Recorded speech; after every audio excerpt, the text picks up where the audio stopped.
What's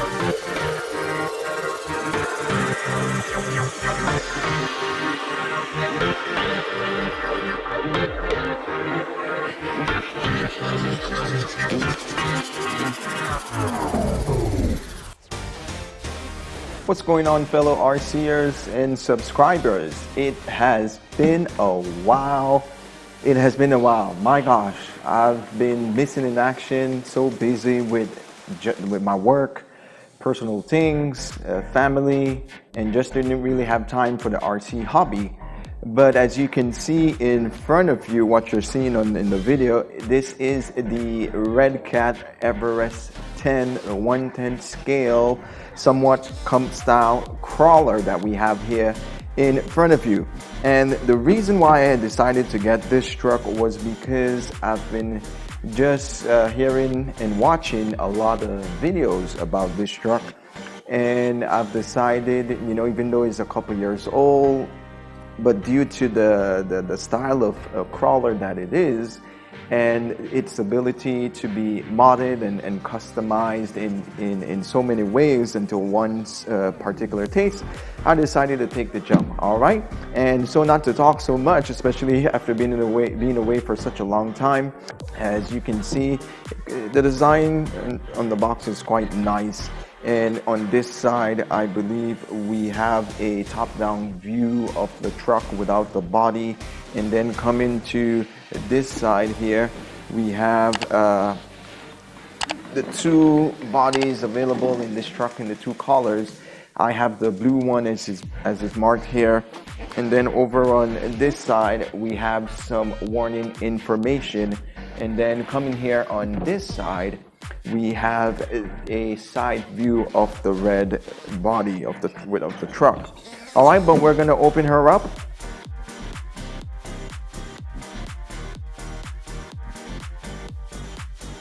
And so as you can see here, this is what comes inside the box. Okay, and I'm gonna take these out for you, but I just wanted you to see, I believe that's the transmitter in this little other box underneath here. And so, yeah, I will take this out for us to see better. All right, so now let's see what's inside the box. Batteries, both LiPos and nickel metal hydrides. Okay, so I guess if you're new to the hobby, it's good information to have. If you've never owned any RC and never had any of the batteries or the chargers, it's good information to have, just for a way, I guess, for them to make money. Then, of course, you get your manual with your binder for the receiver and the transmission, as well as your antenna tube. And I guess maybe this is a little warranty paper right here. Okay, so more information from the manual. And of course, we have, if I can just get it out here from the bottom, let's see, it's kind of pretty good in there. Maybe I'll have to take out the whole thing. All right, so let's cut these zip ties and let's get this truck off the cardboard here.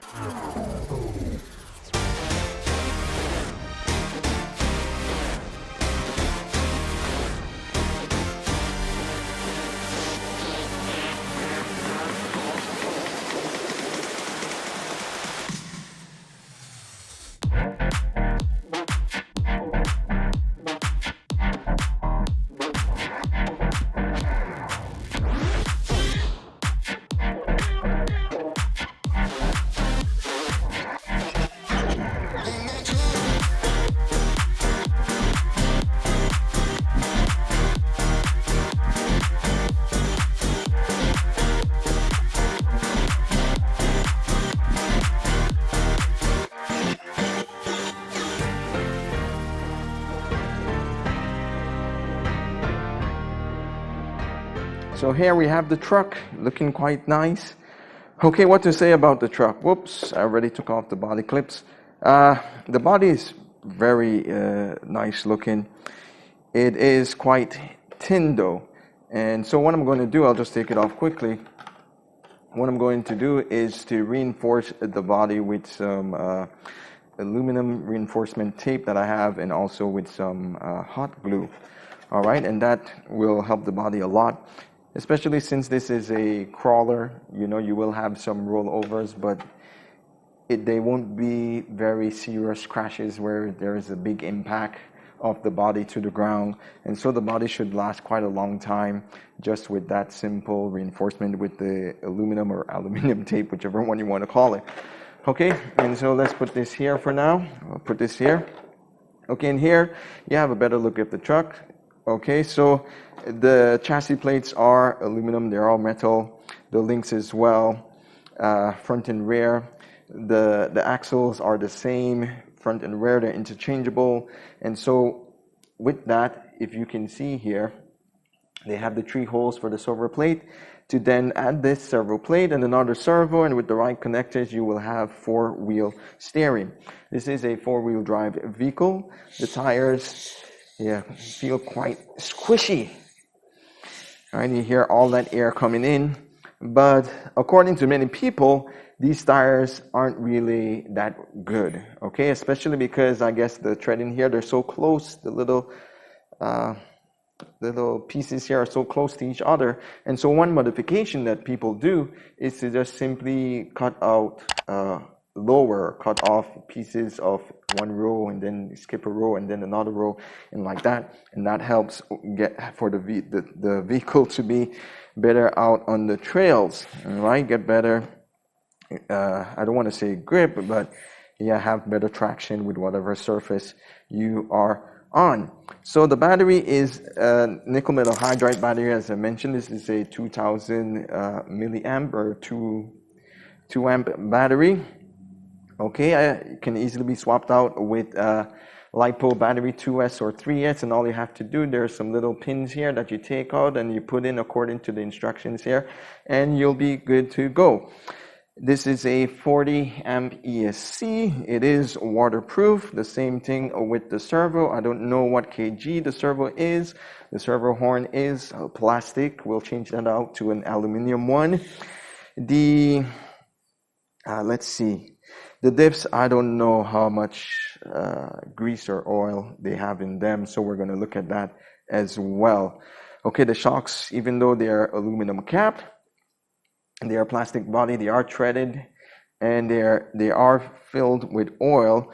But I think I read somewhere that these shocks, it does feel a bit stringy. It feels okay, but it does feel a little springy. So maybe the oil isn't really that thick. Maybe it's quite a light oil that's in there. But what I've read is that these shocks are about 122 millimeters long. And as you can see here, the truck does seem to have a high center of gravity. It's high up off the ground. I can get my whole hand under there. But what I like about this truck is really its articulation. If you can see that, that's almost 90 degrees going there without, well, of course, my hand was holding it down. All right, without it lifting. And the same thing with the front. It has very nice articulation. So make it very capable to go over bigger obstacles. All right, but as pertaining to the 4-wheel steering, right, you can just drop a servo back there with the right parts and the right cable, and you'll have 4-wheel steering. Now, the drive shafts here are plastic. You can easily upgrade those to a metal, and the total cost of this truck, at least what I paid, was under $150 US. All right, and I'm going to do just a few modifications, very minor ones, which will help to lower the center of gravity, give the truck a longer wheelbase, and make it more a little bit more stable. All right, and to do that, I will be simply adding hub extenders, 20 millimeter on each wheel. And so the truck will be, the wheels will be out a bit more, making the width, the wheelbase for the width wider.